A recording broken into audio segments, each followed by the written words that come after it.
پیسے کے بارے میں ہماری سوچ بنتی کیسے ہے اور یہ چونکا دینے والے خیالات اتنے مقبول کیوں ہوئے؟ جی تو کہانی شروع ہوتی ہے مصنف رابرٹ کیوساکی سے، جن کی پرورش میں 2 باپوں کا کردار تھا، اور یہی اس کتاب کی پوری بنیاد ہے نا؟ جی بالکل۔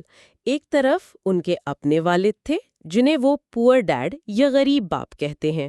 اور یہاں غریب کا مطلب کنگال ہونا نہیں ہے؟ نہیں، بالکل نہیں۔ یہ سمجھنا بہت ضروری ہے۔ ان کے والد ایک بہت پڑھے لکھے شخص تھے، پی ایچ ڈی کی ڈگری تھی، ہوائی کی حکومت میں ایک بڑے تعلیمی عہدے پر فائز تھے، اور ان کی تنخواہ بھی بہت اچھی تھی۔ اچھا۔ اس کے باوجود وہ ساری زندگی پیسوں کی پریشانی میں مبتلا رہے اور مرنے کے بعد اپنے پیچھے کچھ قرضے چھوڑ گئے۔ اور دوسری طرف تھے ان کے سب سے اچھے دوست کے والد، جنہیں وہ رچ ڈیڈ یعنی امیر باپ کہتے تھے۔ جی۔ اور دلچسپ بات یہ ہے کہ وہ 8ویں جماعت بھی پاس نہیں تھے، لیکن اپنی کاروباری ذہانت سے وہ ہوائی کے امیر ترین لوگوں میں شمار ہونے لگے۔ اور انہوں نے اپنے خاندان کے لیے کروڑوں ڈالر کی سلطنت چھوڑی۔ تو یہ جو تضاد ہے، ایک پی ایچ ڈی اور ایک 8ویں پاس، یہیں سے اصل سوال جنم لیتا ہے کہ آخر فرق کس چیز کا تھا؟ دیکھیں، یہ کہانی سنانے کا انداز ہی اس کتاب کی کامیابی کی سب سے بڑی وجہ ہے۔ کیوساکی ہمیں کوئی خشک معاشی اصول نہیں سکھا رہے۔ صحیح۔ وہ ہمیں 2 کرداروں کے ذریعے 2 مختلف زندگیاں دکھا رہے ہیں۔ یہ ہمیں یہ سوچنے پر مجبور کرتا ہے کہ اگر فرق تعلیم، محنت یا اچھی تنخواہ کا نہیں تھا، تو پھر وہ کون سی چیز تھی جس نے ایک کو مالی طور پر آزاد اور دوسرے کو زندگی بھر پیسوں کا غلام بنائے رکھا؟ اور جواب تھا ان کی سوچ۔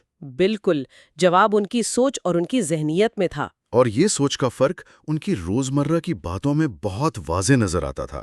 مثال کے طور پر غریب باپ، جو خود ایک مذہبی انسان تھے، اکثر کہتے تھے پیسے سے محبت تمام برائیوں کی جڑ ہے۔ جی، یہ ایک ایسی بات ہے جو ہم نے بھی اپنے بڑوں سے کئی بار سنی ہے۔ بہت بار سنی ہے۔ جبکہ امیر باپ کا فلسفہ اس کے بالکل الٹ تھا۔ وہ کہتے تھے پیسے کی کمی تمام برائیوں کی جڑ ہے۔ واہ، یہ صرف الفاظ کا ہیر پھیر نہیں ہے، یہ دنیا کو دیکھنے کے 2 مختلف نظریے ہیں۔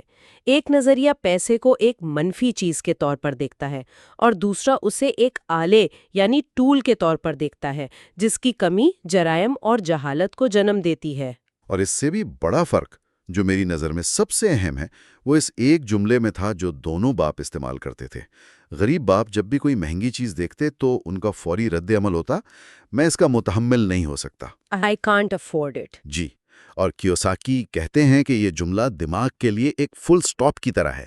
اس کے بعد آپ کا دماغ سوچنا بند کر دیتا ہے۔ مسئلہ ختم، بات ختم۔ جبکہ امیر باپ نے اپنے اور اپنے بچوں پر یہ جملہ بولنے پر پابندی لگائی ہوئی تھی۔ اچھا؟ وہ کہتے تھے کہ اس کے بجائے سوال پوچھو، میں اس سے کیسے خرید سکتا ہوں، یعنی how can I afford it. تو یہ کوئی مثبت سوچ کا جادوئی منتر نہیں ہے؟ نہیں، بالکل نہیں۔ یہ ایک علمی مشق ہے۔ پہلا جملہ میں نہیں کر سکتا ایک بیان ہے جو آپ کو ذمہ داری سے آزاد کر دیتا ہے۔ دوسرا میں کیسے کر سکتا ہوں ایک سوال ہے جو آپ کے دماغ کو ایک چیلنج دیتا ہے۔ صحیح۔ یہ آپ کے دماغ کو مجبور کرتا ہے کہ وہ حل تلاش کرے، نئے راستے سوچے اور تخلیقی بنے۔ یعنی وہ دماغ کو ایک پٹھے، ایک مسل کی طرح دیکھتے تھے۔ بالکل۔ امیر باپ کا ماننا تھا کہ آپ کا دماغ آپ کا سب سے طاقتور اثاثہ ہے۔ میں اس کا متحمل نہیں ہو سکتا کہنا ذہنی سستی کی علامت ہے۔ یعنی اس پٹھے کو استعمال نہ کرنے کے برابر ہے۔ جی، لیکن جب آپ پوچھتے ہیں کیسے، تو آپ اس پٹھے کی ورزش شروع کر دیتے ہیں۔ آپ کا دماغ جتنا زیادہ مالی مسائل حل کرنے کی کوشش کرے گا، وہ اتنا ہی مضبوط ہوتا جائے گا۔ اور آپ اتنے ہی امیر بنتے جائیں گے۔ بالکل۔ یہ ایک غیر فعال ذہنیت کو ایک فعال اور مسئلہ حل کرنے والی ذہنیت میں بدلنے کا عمل ہے۔ اور یہ ذہنیت صرف مہنگی چیزیں خریدنے تک محدود نہیں تھی، بلکہ ان کی زندگی کے ہر بڑے فیصلے میں نظر آتی تھی۔